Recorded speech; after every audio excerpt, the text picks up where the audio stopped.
पे करने जाना पड़ेगा, घर में आने वाला कोई नहीं है। और आपके घर में जो भी डिफिकल्टीज है, सपोज आपका टैप में कुछ प्रॉब्लम है तो प्लम्बर को लेके आना है, तो it is a very big problem to get a plumber in America. अगर आप प्लम्बर को ढूंढने निकले अपने तरीके से तो शायद मूर तिंगड़ा नाक तिंगड़ा आपको लग जाएगा, प्लम्बर नहीं मिलेगा। तो आप किसी एजेंसी को हायर करेंगे, वो एजेंसी प्लम्बर को भेजेगा, उसमें भी हफ्ते दिवस लग सकता है। ये उनका सोसाइटी का अपने तरह का प्रॉब्लम्स है। तो हम जब यहां से अमेरिका जाते हैं और ऐसा सोचते हैं कि वहां तो कुछ बड़ा स्वर्ग है, ऐसा कुछ स्वर्ग नहीं।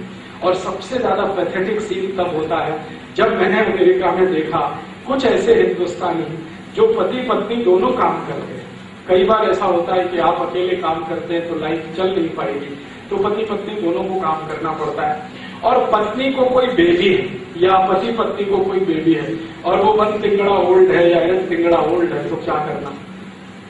ताई तंदे तो नहीं है, और ताई तंदे को वहां लाने के लिए भी प्रॉब्लम है। हाँ, लाने के लिए बहुत सीरियस प्रॉब्लम। आसानी से वीजा मिलेगा नहीं मिलेगा कुछ कार्य, और अभी तो इन्होंने इमिग्रेशन के लॉज इतने स्ट्रिक्ट कर दिए कि आसानी से जा नहीं सकते।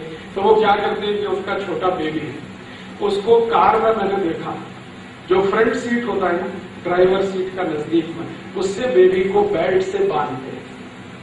Morning 5 AM, morning 5 AM baby के सोने का समय है, क्योंकि मिनिमम 18 घंटे उसको स्लीप होना है, इतना तो स्लीप चाहिए। लेकिन मॉर्निंग 5 AM उस बेबी को मार मार के उठाते हैं, कार के फ्रंट सीट के बेल्ट से उसको बांधते हैं, फिर क्रैश में ले जाके उसको छोड़ना पड़ता है। क्रैश 200 मील्स की दूरी पे हो सकता है या 100 माइल्स के डिस्टेंस पे हो सकता है। तो उसके हिसाब से आपको फैक्ट्री का एडजस्टमेंट करना पड़ता है। पहले बेबी को क्रैश में छोड़ना, नंतर फिर आपके फैक्ट्री में जाना। Morning 7 AM to 7 PM baby ताई के पास नहीं है, फिर शाम को 7 PM को अगेन क्रैश में जाना, बेबी को साथ में लाना, फिर आपके घर में, तब तक बेबी सो चुका होता है। तो बेबी थोड़े दिन के बाद जब समझने लगता है तो कहता है ताई तंदे भी वीकली है क्योंकि सैटरडे संडे ही उसको मालूम है कि ताई तंदे है, बाकी मंडे टू फ्राइडे तो उसको माहिती नहीं है। वो सुबह नींद में होता है जब उसको बेल्ट बांध के लेके जाते हैं, शाम को वापस लाते हैं तब भी वो निद्रा में होता है। उसको सैटरडे संडे माहिती होता है कि यस ये ताई तंदे है।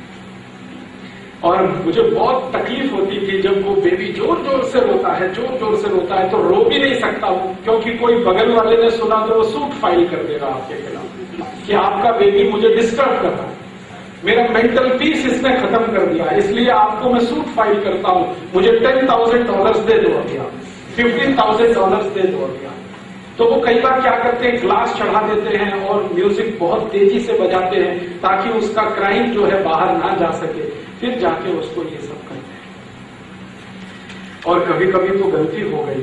तो एक बार ऐसा हो गया है, मेरा एक दोस्त है वो अमेरिकन जेल में है इस समय अपना पत्नी के साथ। उसका प्रॉब्लम क्या हुआ कि वो भारत से अमेरिका गया तो उसको माहिती नहीं था कि America is a different society.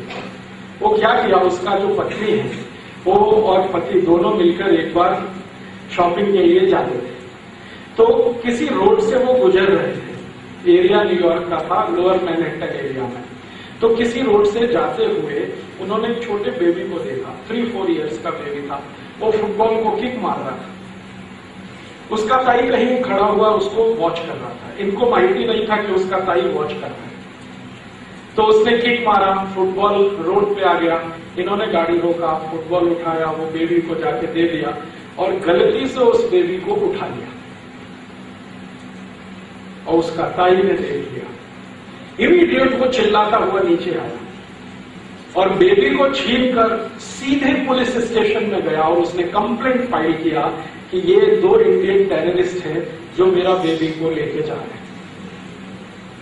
Policeman ने इनका कुछ नहीं सुना, मेरा दोस्त और उसका पत्नी उसका कुछ नहीं सुना, वो सीधे जेल में डाल दिया। अभी उनको 14 ईयर्स का जेल हुआ, 14 ईयर्स। वो कुछ सुनता नहीं, एम्बेसी वालों को भेजा कन्विंस करने के लिए, वो किसी की बात नहीं सुनता। वो कहते हैं अमेरिका में कुछ नहीं है।